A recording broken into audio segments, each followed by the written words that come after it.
Bismillahirrahmanirrahim. Assalamualaikum warahmatullahi wabarakatuh. Waalaikumsalam warahmatullahi wabarakatuh. Innal hamdalillah nahmaduhu wa nasta'inuhu wa nastaghfiruh wa na'udzu billahi min shururi anfusina wa min sayyiati a'malina. Man yahdihillahu fala mudilla lahu wa man yudlil fala hadiya lahu.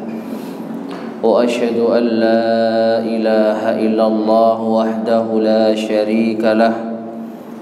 Wa asyhadu anna Muhammadan abduhu wa rasuluh. Allahumma salli wa sallim wa barik ala nabiyyina Muhammadin wa ala alihi wa ashabihi wa man tabi'ahum bi ihsanin ila yaumiddin, amma ba'd. Ma'asyiral muslimin rahimani wa rahimakumullah. Melanjutkan kembali kajian kita membahas kitab Al-Kabair, dosa-dosa besar yang disusun oleh Al-Imam Adz-Dzahabi rahimahullahu ta'ala. Kita masih berada pada pembahasan dosa besar yang ke-48, yaitu al-baghyu, perbuatan semena-mena atau melampaui batas, sampai pada hadis Abu Mas'ud radhiyallahu ta'ala anhu. Qala al-muallif rahimahullah, wa qala Abu Mas'udin, Abu Mas'ud berkata, kuntu adribu ghulaman li bis-sauti, aku pernah memukul budak laki-lakiku dengan cambuk. Fasami'tu sautan min khalfi, lalu aku mendengar ada suara dari arah belakangku. I'lam Aba Mas'ud, ketahuilah wahai Abu Mas'ud. Falam afham as-sauta minal ghadab, maka aku tidak memahami suara tersebut karena saking marahnya. Falamma dana minni idza huwa Rasulullah sallallahu alaihi wasallam, maka tatkala suara itu semakin dekat atau orang yang berteriak tadi itu mendekat kepadaku, ternyata dia adalah Rasulullah sallallahu alaihi wasallam. Jadi yang berteriak, I'lam Aba Mas'ud, ketahuilah wahai Abu Mas'ud, itu ternyata Rasulullah sallallahu alaihi wasallam. Fa idza huwa yaqul, dan setelah itu beliau berkata, innallaha aqdaru 'alaika minka 'alaihi, sesungguhnya Allah lebih mampu untuk menyiksamu dibandingkan engkau menyiksa dirinya. Yaitu Abu Mas'ud memukul budak laki-lakinya dengan cambuk. Rasulullah sallallahu alaihi wasallam menegaskan, Allah lebih mampu untuk menyiksa dirimu dibandingkan dengan engkau menyiksa dirinya. Faqultu, maka aku berkata, yaitu Abu Mas'ud, la adribu li mamlukan ba'dah, maka aku tidak pernah memukul budakku lagi setelah itu. Wa fi lafdhin, dan dalam sebagian lafaz hadis, fasaqata sautu min yadi min haibatihi, maka jatuhlah cambukku tersebut dari tanganku karena kewibawaan beliau sallallahu alaihi wasallam. Jadi setelah diperingatkan oleh Nabi sallallahu alaihi wasallam, Abu Mas'ud berhenti dari memukul atau menyiksa budaknya, lalu cambuknya pun terlepas dari tangannya, jatuh. Wa fi riwayatin, dan dalam sebagian riwayat yang lain, faqultu, aku berkata, ya Rasulullah, huwa hurrun liwajhillah, wahai Rasulullah, dia bebas untuk mencari wajah Allah. Artinya budak ini apa? Saya bebaskan demi mencari wajah Allah.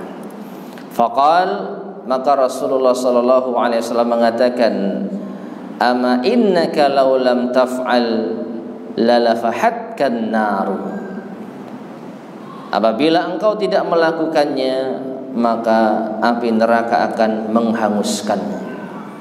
Artinya, kalau kau tidak bebaskan budak yang kau siksa tersebut, maka Allah akan menghanguskan dirimu dengan api neraka. Akhrajahu Muslimun, hadis yang dikeluarkan oleh Imam Muslim.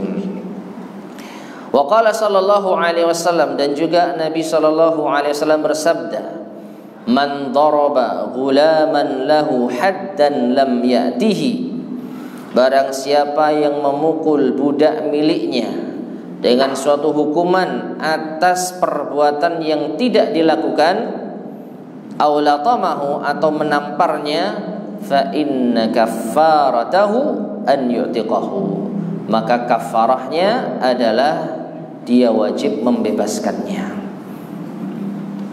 Rawahu Muslimun, hadis ini juga diriwayatkan oleh Imam Muslim. Taib, ma'asyar muslimin, para jamaah sekalian rahimani wa rahimakumullah. Dari dua hadis ini maka kita bisa mengambil pelajaran bahwa termasuk dosa besar itu menyiksa orang, sampai pun budak. Sampai pun apa? Budak. Ya. Hanya saja budak itu bukan manusia bebas sepenuhnya, sehingga wallahu alam bisawab, di sini tidak ada hukum balas. Artinya kalau manusia bebas maka ada kisos. Kalau dipukul, maka orang yang dipukul berhak untuk membalas dengan pukulan. Ditampar, maka orang yang ditampar berhak membalas dengan tamparan, dan seterusnya. Ini kalau orang yang merdeka. Adapun budak, di sini tidak ada isyarat kalau Nabi SAW memerintahkan budak itu untuk membalas siksaan majikannya. Dalam hal ini sahabat Abu Mas'ud. Ini menunjukkan bagaimanapun juga kita harus mengakui bahwa budak itu ya setengah manusia.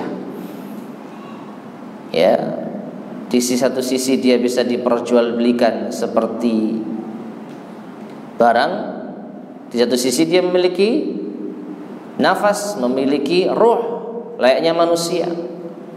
Oleh karena itu, seperti yang tadi kita sampaikan, dia bukan sepenuhnya manusia, bukan seutuhnya manusia, karena bisa diperjualbelikan, bisa dibebaskan.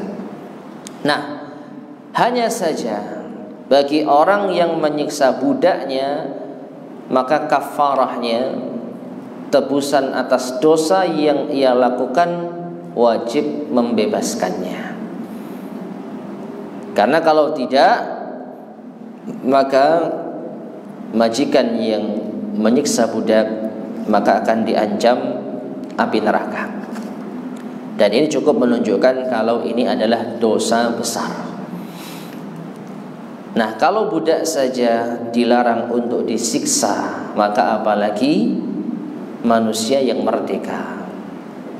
Nah, ini peringatan bagi kita semuanya, jangan sekali-kali menyiksa orang, siapapun dia. Budak saja berharga di sisi Allah Subhanahu wa taala. Wajib membebaskannya kalau seandainya disiksa oleh majikannya, maka apalagi selain budak. Taib. Kemudian berkata al-muallif rahimahullah taala, wa qala an-nabiy sallallahu alaihi wasallam, dan Nabi sallallahu alaihi wasallam bersabda, innallaha yu'adzibul ladzina yu'adzibuna an-nasa fid dunya. Sesungguhnya Allah akan menyiksa orang-orang yang menyiksa manusia di dunia. Rawahu Muslimun, hadis riwayat Imam Muslim. Jadi Allah akan menyiksa orang-orang yang menyiksa manusia di dunia. Dan tentu kita faham ya makna menyiksa dengan, atau perbedaan antara menyiksa dengan hukuman. Kalau hukuman itu maka terkadang atau bahkan mungkin ada rasa sakit tetapi tidak menyiksa. Ya. Ataupun ada yang menyiksa tapi memang ini ada keterangannya dari Allah Subhanahu wa taala. Ada ketentuannya dari syariat Allah Subhanahu wa taala. Seperti misalnya hukum rajam bagi pezina. Iya, itu menyiksa. Tapi ini karena apa? Aturan Allah Subhanahu wa taala. Orang yang minum khamar, iya, dia tersiksa dengan hukuman cambuk dan seterusnya. Nah, yang dimaksud di sini menyiksa adalah menyiksa tanpa sebab, menyiksa tanpa alasan, menyiksa bukan karena menegakkan hukum Allah Subhanahu wa taala. Tapi kalau menegakkan hukum Allah Subhanahu wa taala meskipun itu berakibat siksaan bagi orang yang dihukum, maka tentu ini tidak berdosa. Taib. Kemudian qala al-muallif rahimahullah, wa marra Rasulullah sallallahu alaihi wasallam bihimarin qad wusima fi wajhihi. Rasulullah sallallahu alaihi wasallam pernah melewati seekor keledai yang ditandai wajahnya. Kalau ditandai di sini zahirnya itu ditandai dengan apa? Besi panas. Ya, dinyos wajahnya. Bukan sekadar ditandai dengan tulisan. Karena makna dari hadis ini adalah tentang siksaan. Ya. Maka Rasulullah SAW bersabda, la'anallahu man wasamah. Allah melaknat orang yang menandai wajahnya dengan besi panas. Hadis ini diriwayatkan oleh Imam Muslim. Ya, isnaduhu sahih, sanadnya juga apa? Sahih. Nah, ini menunjukkan sekali lagi jamaah sekalian rahimani wa rahimakumullah, hewan saja enggak boleh disiksa, apalagi manusia. Dan yang terakhir, waqala sallallahu alaihi wasallam, dan Nabi sallallahu alaihi wasallam bersabda, man qatala nafsan mu'ahadatan bighairi haqqiha lam yajid raihatal jannah. Barang siapa yang membunuh jiwa mu'ahad tanpa hak, tanpa alasan yang benar, maka dia tidak akan mencium bau surga. Wa inna rihaha la yujadu min masirati 500 amin. Padahal baunya surga itu bisa dicium dari jarak 500 tahun perjalanan. Wa hadza ala syarti Muslim. Hadis ini riwayat Imam Al-Hakim sesuai dengan syarat Imam Muslim. Taib masyarakat muslimin rahimani wa rahimakumullah. Barang siapa yang membunuh seorang kafir mu'ahad, ya, membunuh seorang kafir mu'ahad. Siapa Pak kafir mu'ahad itu?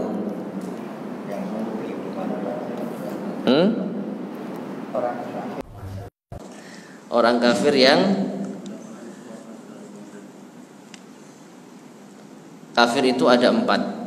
Ya, ada kafir harbi, ada kafir zimmi, ada kafir musta'man, ada kafir mu'ahad. Kafir harbi, kafir yang perang. Jadi tidak ada perjanjian damai antara mereka dengan umat Islam. Ya, tidak ada perjanjian damai antara mereka dengan kaum muslimin. Kemudian kafir zimmi, yaitu orang kafir yang tinggal di negeri kaum muslimin,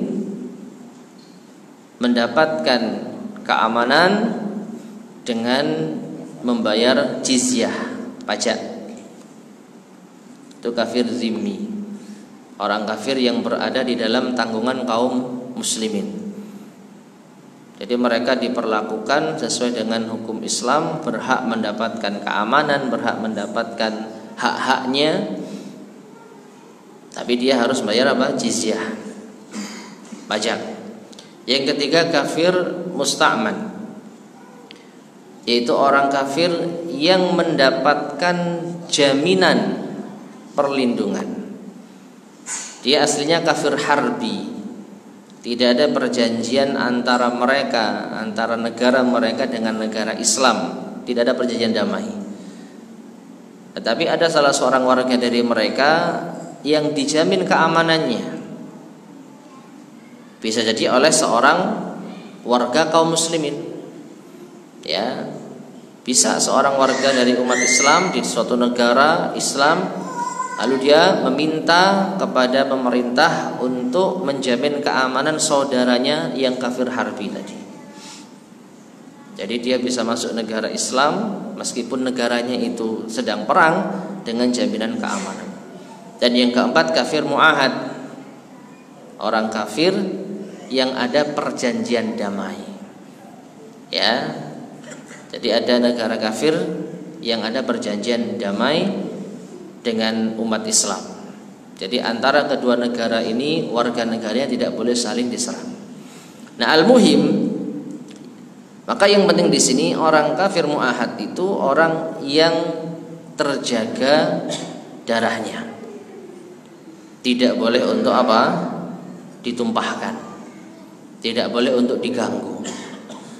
Maka barang siapa yang membunuh orang kafir mu'ahad bighairi haqqiha, tanpa hak atau tanpa alasan yang benar. Alasan yang benar misalnya dia berbuat ulah di negeri kaum muslimin, lalu melakukan kejahatan pembunuhan, ya maka boleh untuk dikisos. Tapi kalau dia tidak melakukan kesalahan, maka dia terjaga darahnya. Nah, siapa yang membunuhnya tanpa alasan yang dibenarkan, maka dia tidak akan mencium bau surga.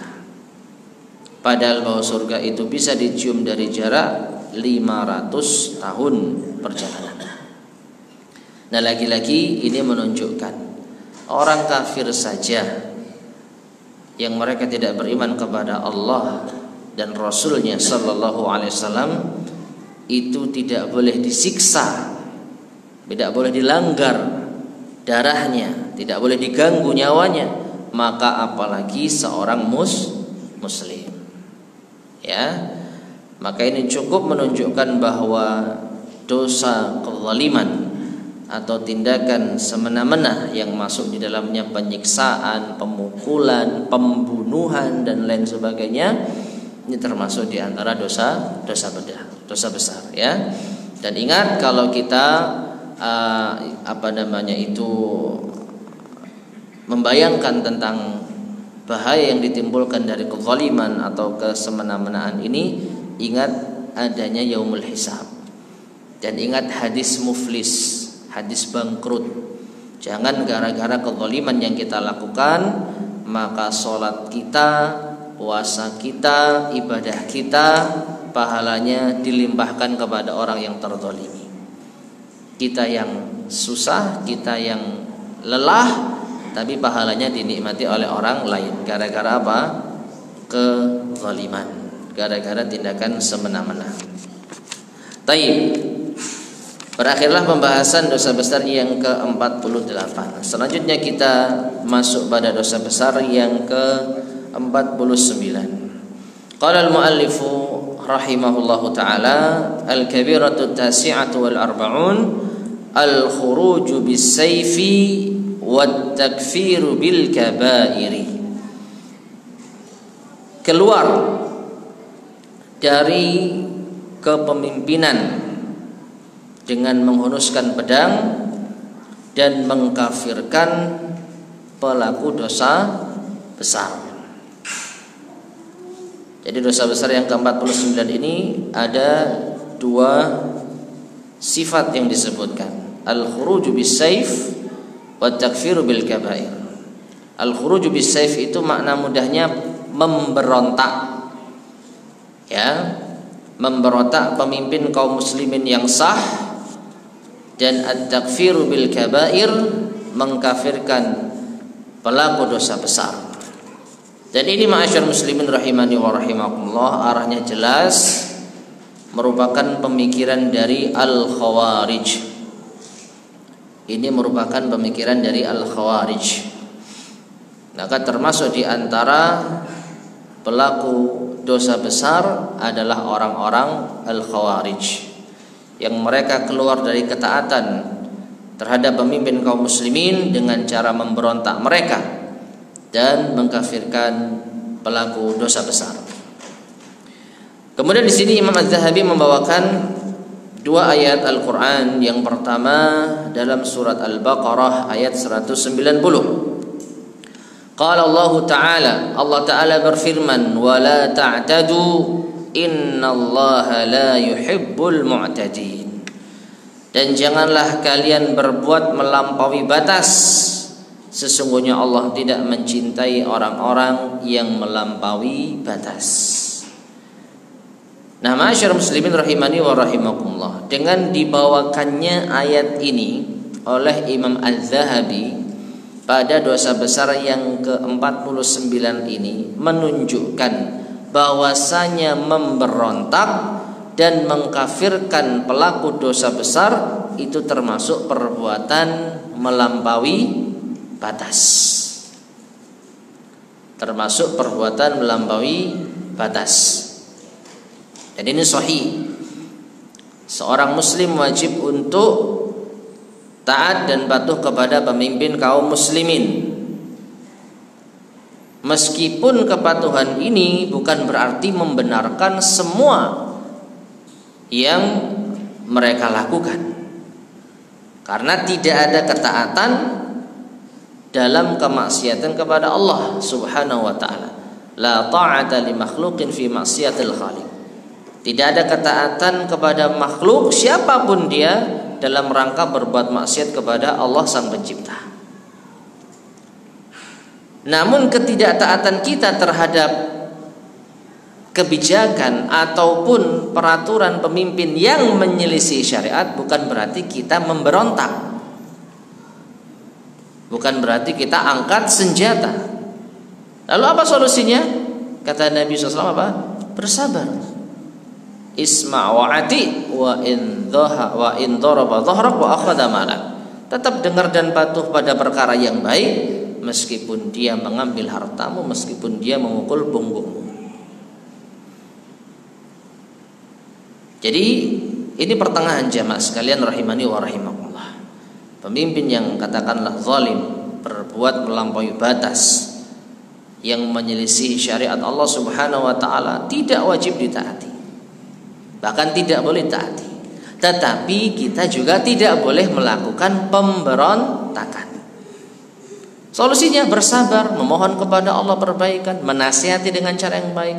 Diterima alhamdulillah, enggak diterima gugur kewajiban kita. Ya. Jadi ini pertengahan. Maka Ahlussunnah wal Jamaah bukan berarti membenarkan seluruh kezaliman. Ini salah. Dan sebaliknya Ahlussunnah wal Jamaah yaitu menolak kezaliman dengan cara pemberontakan, ini juga salah. Maka pertengahan, zalim ya zalim, salah ya salah, tapi tidak dengan memberontak, tidak dengan mengangkat senjata. Tetap taat, tetap patuh pada perkara-perkara yang ma'ruf. Ada perkara yang tidak ma'ruf, maka ini di luar kemampuan kita. Tidak wajib taat, tapi juga tidak boleh berontak. Nah, kemudian waqala ta'ala, Allah Ta'ala berfirman pada ayat berikutnya, wa may ya'sillaha wa rasulahu faqad dhalla dhalalan mubina. Dan barang siapa yang bermaksiat kepada Allah dan Rasulnya, maka sungguh dia telah sesat dengan kesesatan yang nyata. Ayat ini ma'asyiral muslimin rahimani wa rahimakumullah mungkin tidak memiliki kaitan langsung dengan pembahasan kita. Apa kaitannya? Yaitu dosa besar adalah memberontak dan mengkafirkan pelaku dosa besar.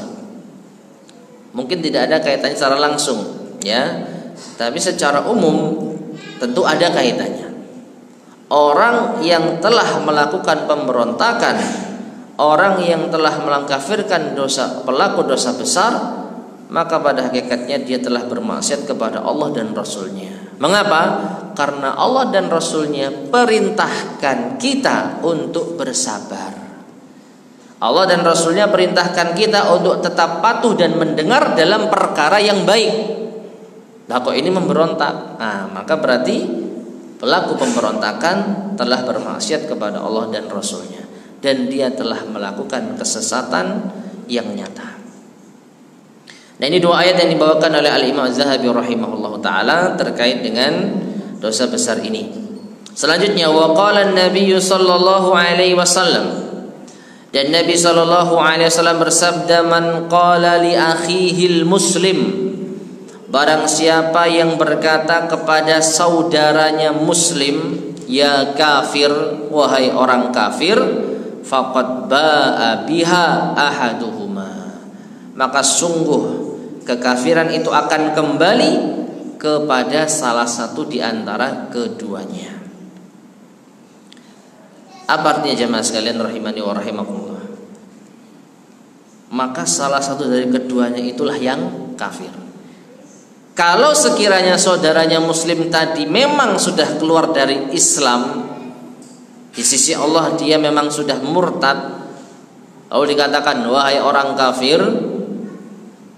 maka nggak ada masalah. Dalam artian kekafiran itu ya ada pada orang yang dikafirkan tadi. Orang yang mengucapkan tidak. Tetapi sebaliknya, kalau saudaranya muslim tadi itu bukan orang yang kafir di sisi Allah, maka kekafiran itu akan kembali pada dirinya. Itu maksud dari sabda Nabi SAW, faqad ba'a biha ahaduhuma. Ya, kekafiran itu akan kembali kepada salah satu di antara keduanya. Entah yang dikafirkan itu yang kafir beneran, atau orang yang mengkafirkanlah yang akhirnya kafir. Ya. Ini menunjukkan jamaah sekalian rahimani wa rahimakumullah, jangan bermudah-mudahan untuk mengkafirkan seorang muslim. Jangan bermudah-mudahan untuk mengkafirkan seorang muslim. Catat ya, seorang muslim. Tapi kalau orang itu sendiri yang ngaku sudah keluar dari Islam, maka tentu statusnya kafir jelas. Ya, mengkafirkan orang yang kafir itu hal yang sudah jelas. Ya, meskipun ucapan kafir ini menjadi polemik ya, tapi dalam Islam memang ada istilah mukmin, kafir, musyrik. Ya, hanya saja penempatannya harus bijak, harus sesuai dengan aturan Allah dan Rasulnya Sallallahu Alaihi Wasallam. Jadi kita jangan apa? Jangan juga terlalu apa istilahnya ya. Jelas-jelas orang itu mengaku keluar dari Islam lalu tidak kita katakan kafir. Ini juga bahaya. Menganggap seorang kafir muslim itu bahaya. Ya, tapi ingat harus jelas. Tapi kalau ada kesamaran, mungkin pernah melakukan satu amalan yang kita belum jelas dalam artian mungkin belum tegak hujah pada dirinya, mungkin dia tidak tahu permasalahannya, mungkin dia orang yang sangat awam jadi tidak tahu kesalahan itu bisa menyebabkan kekufuran, maka tentu kita tidak gegabah di dalam mengkafirkan. Nah, adapun pelaku dosa besar, selama dia masih memiliki iman, selama dia tidak menghalalkan dosa besar tersebut, maka dia masih seorang muslim yang tidak boleh dikafirkan. Taib. Kemudian waqad qala atau waqad warada fi sifatil khawarij atharun katsirah, dan sungguh telah datang tentang sifat orang-orang khawarij dalam banyak athar, riwayat. Waqtalafan nasu fi takfirihim, dan manusia itu berselisih pendapat tentang kekafiran mereka. Perhatikan ini. Ya.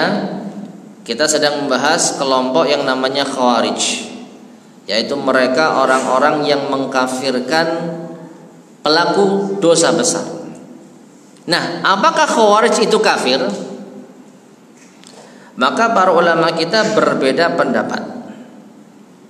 Jumhur ulama berpendapat khawarij tidak kafir. Mereka tidak keluar dari Islam. Ya, di antara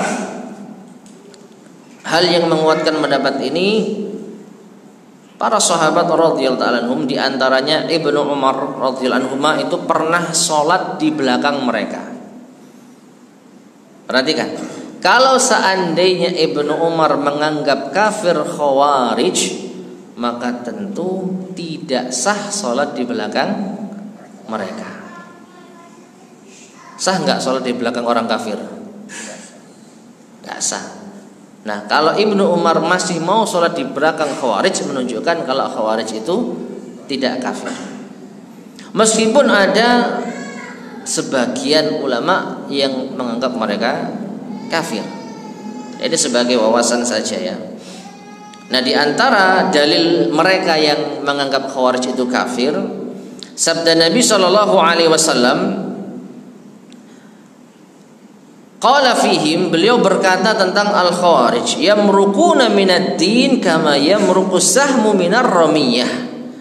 Mereka telah melesat keluar dari agama ini sebagaimana anak panah telah melesat dari busurnya. Ya, jadi Nabi SAW mengungkapkan keluarnya Khawarij dari agama ini seperti anak panah keluar dari busurnya. Bahkan dengan bahasa apa? Yamruqun, keluar dengan cepat. Seperti anak panah itu melesat dengan cepat. Jadi begitu cepatnya mereka keluar dari Islam. Aina ma laqitumuhum faqtuluhum, maka dimanapun kalian jumpai mereka, bunuhlah mereka. Nabi SAW tidak pernah menyuruh seorang muslim membunuh muslim yang lain. Ini menurut pemahaman sebagian ulama ya. Kalau ada orang yang diperintahkan untuk dibunuh, maka zahirnya dia orang kafir. Nah, di sini maka sebagian para ulama ada yang mengkafirkan al-Khawarij. Ya. Wa qala fihim, dan juga Nabi sallallahu alaihi wasallam pernah bersabda, syarru qatla tahta adimis sama. Ya, seburuk-buruknya korban pembunuhan yang ada di kolong langit, yang ada di bawah kolong langit mereka. Jadi orang-orang Khawarij yang terbunuh, mereka itulah seburuk-buruknya korban pembunuhan. Artinya kalau seseorang itu terbunuh dalam kondisi memiliki pemikiran Khawarij, maka itu korban pembunuhan yang sangat buruk. Dan sebaliknya, khairu qatla man qatalahu, sebaik-baik orang yang terbunuh adalah umat Islam yang dibunuh Khawarij. Sebaliknya, jadi kalau ada seorang muslim yang dibunuh oleh Khawarij, maka ini adalah korban pembunuhan yang baik. Dalam artian bisa jadi Allah Subhanahu wa taala akan mengangkat derajatnya di surga, di akhirat, karena dia hasil dari tindakan kezaliman. Nah, demikian pula hadis yang serupa yang saya tambahkan sendiri ya, dalam hadis dari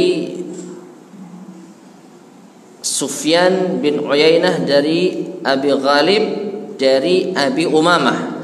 Jadi ini asar Abu Umamah. Sahabat Abu Umamah radhiyallahu anhu pernah mengatakan, syarru qatla qatalu tahta adimis sama, atau syarru qatla qutilu tahta adimis sama. Seburuk-buruk korban pembunuhan adalah mereka orang-orang Khawarij. Seburuk-buruk korban pembunuhan di bawah kolong langit adalah mereka orang-orang Khawarij. Wa khairu qatilin man qatalu kilabu ahlin nar, dan sebaik-baik korban pembunuhan adalah mereka yang dibunuh oleh Khawarij, anjing ahli neraka. Ini hadis Nabi SAW ya. Karena Abu Umamah setelah mengatakan hal itu ditanya oleh yaitu sahabat atau oleh sahabatnya yang bernama Abu Ghalib. Setelah dia mengatakan demikian, Abu Umamah mengatakan, qad kana haula'i muslimin fasaru kuffaran. Ini yang menjadi penguat sebagian pendapat kalau orang Khawarij itu keluar dari Islam. Kata Abu Umamah, sungguh mereka dahulunya umat Islam lalu mereka berubah menjadi orang kafir. Ini vonisnya Abu Umamah, meskipun tidak disepakati oleh seluruh sahabat. Buktinya Ibnu Umar masih sholat di belakang orang-orang Khawarij. Nah, maka kawannya yang bernama Abi Ghalib mengatakan, "Ya Aba Umamah, hada syai'un taquluhu." Wahai Abu Umamah, apakah ini pendapatmu sendiri? Maka Abu Umamah mengatakan, "Bal sami'tuhu min Rasulillah sallallahu alaihi wasallam." Bahkan aku dengar sendiri hal ini dari Rasulullah sallallahu alaihi wasallam.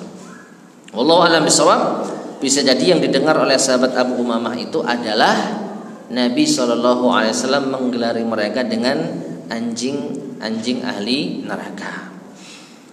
Ya, kesimpulannya ma'asyiral muslimin rahimani wa rahimakumullah, Khawarij ini pelaku dosa besar yang sangat berbahaya. Ya, sampai-sampai Nabi mengatakan diibaratkan dengan apa? Anjing ahli neraka. Waliyadu billah. Nah, kemudian Imam Az-Zahabi mengatakan, "Fal khawariju mubtadi'atun."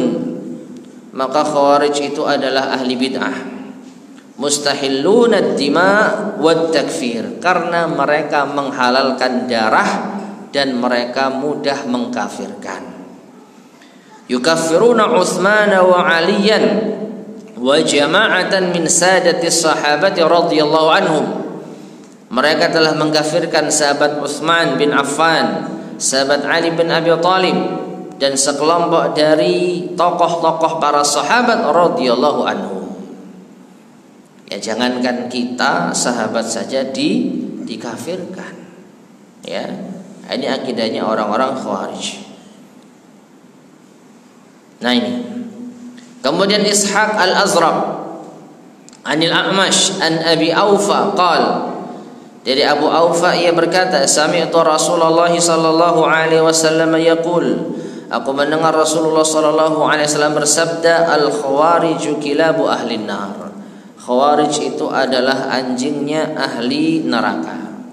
Ya, sungguh ini hal yang sangat buruk sendiri ya, hal yang sangat buruk sekali ya, dijadikan sebagai anjing ahli neraka. Masuk neraka saja sudah buruk, apalagi jadi anjing. Waliyadzubillah.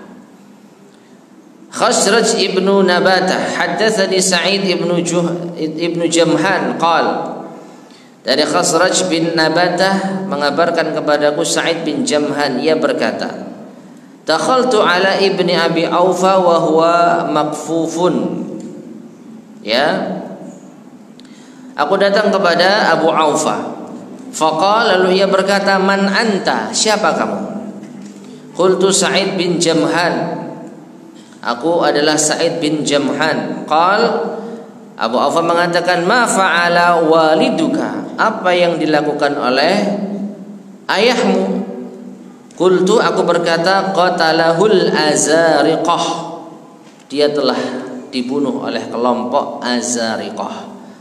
Faqal, maka ia berkata, "Qatalallahu al-Azariqah." Semoga Allah membunuh al-Azariqah.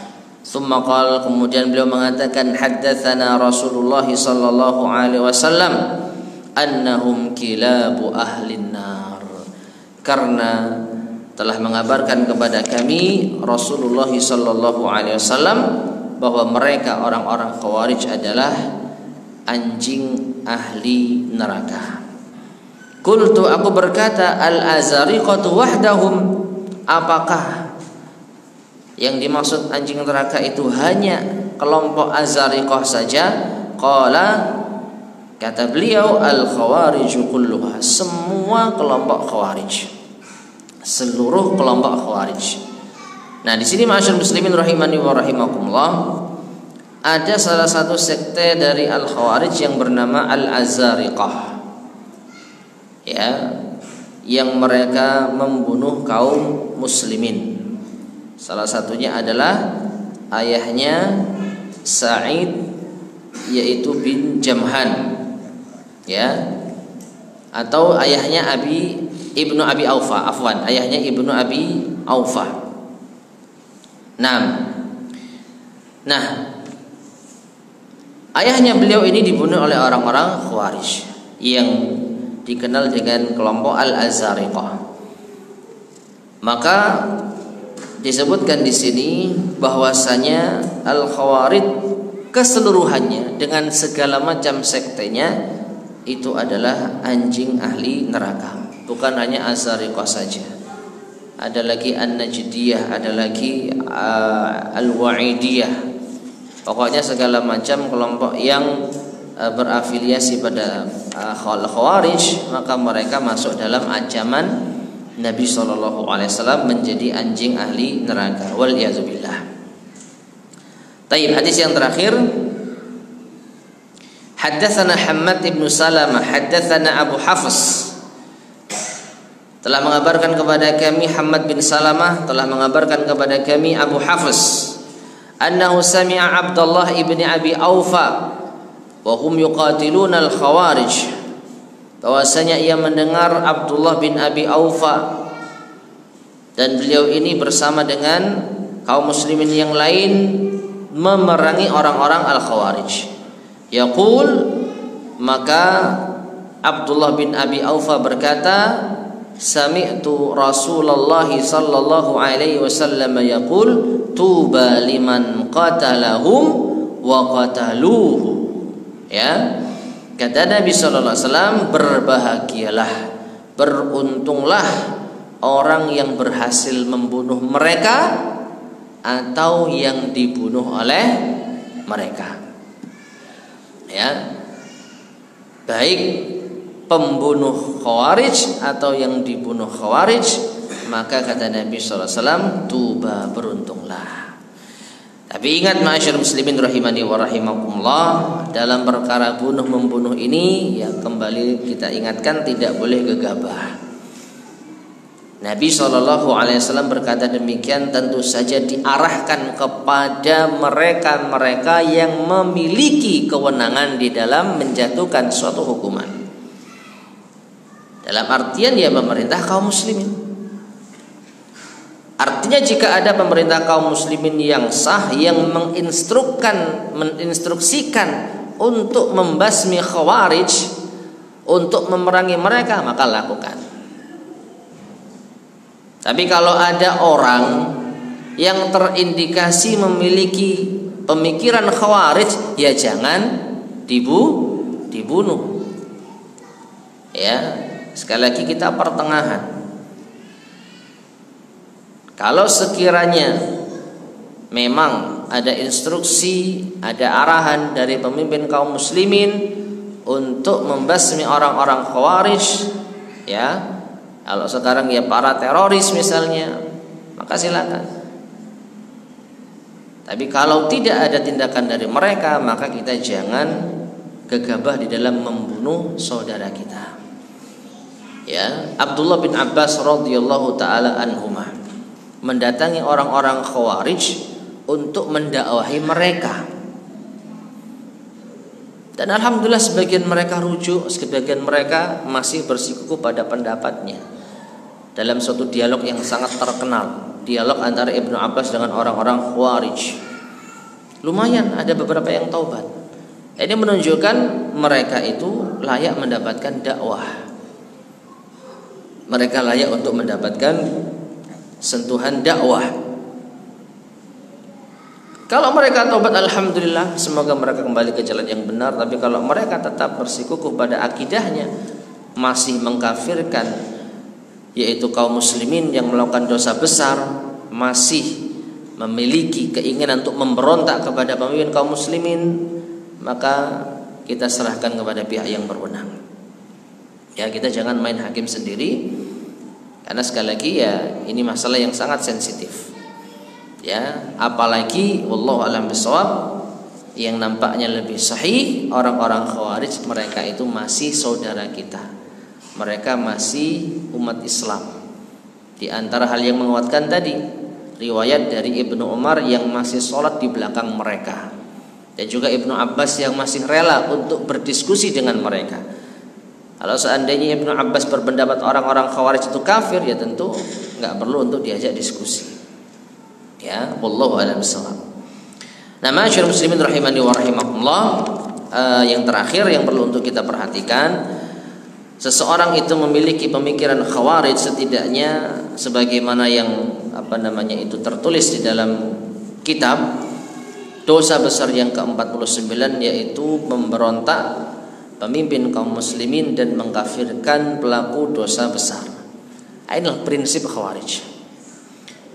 Kalau kita ketemu dengan siapapun orangnya yang menghalalkan pemberontakan kepada pemimpin kaum muslimin yang sah atau mengkafirkan pelaku dosa besar,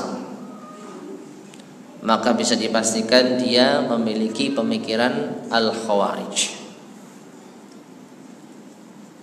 Dia memiliki pemikiran Al-Khawarij yang ancamannya bukan hal remeh, bukan hanya diancam neraka, tetapi menjadi anjingnya ahli neraka. Sungguh ini hal yang sangat menghinakan, ya. Maka umat Islam waspada terhadap pemikiran Khawarij, khususnya anak-anak muda yang mudah untuk dihasut, yang mudah untuk diajak semangat, tapi tanpa al-ilmu. Wallahu a'lam bishawab. Taib, adzan, silakan.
Bismillahirrahmanirrahim.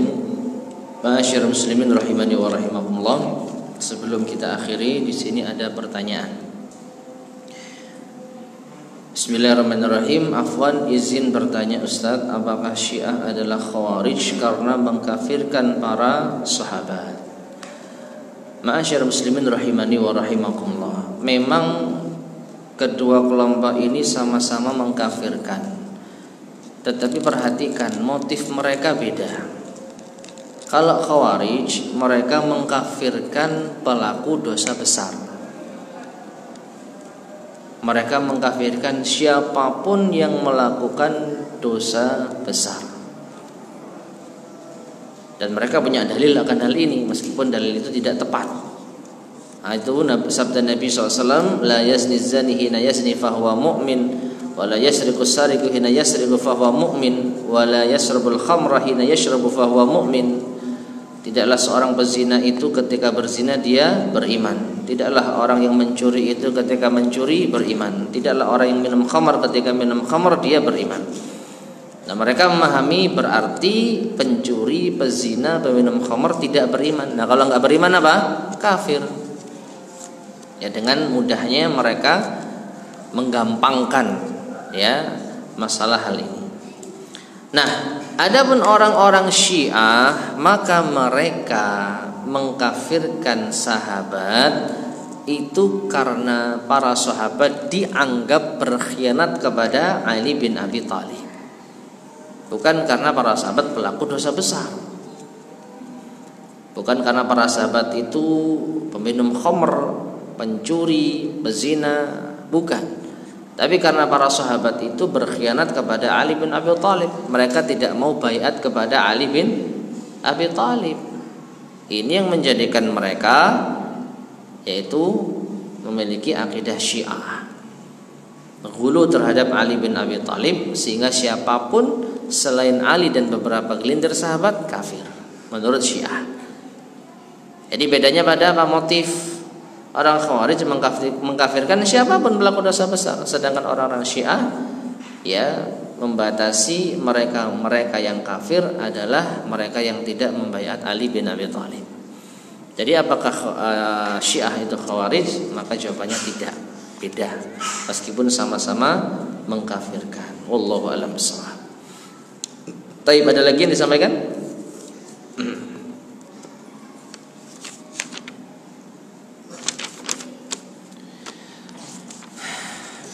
Cukup ya? Baik, jika tidak ada kita cukupkan sekian. Semoga bermanfaat, kurang lebihnya saya mohon maaf.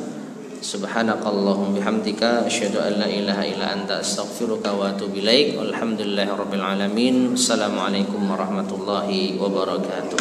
Waalaikumsalam warahmatullahi wabarakatuh.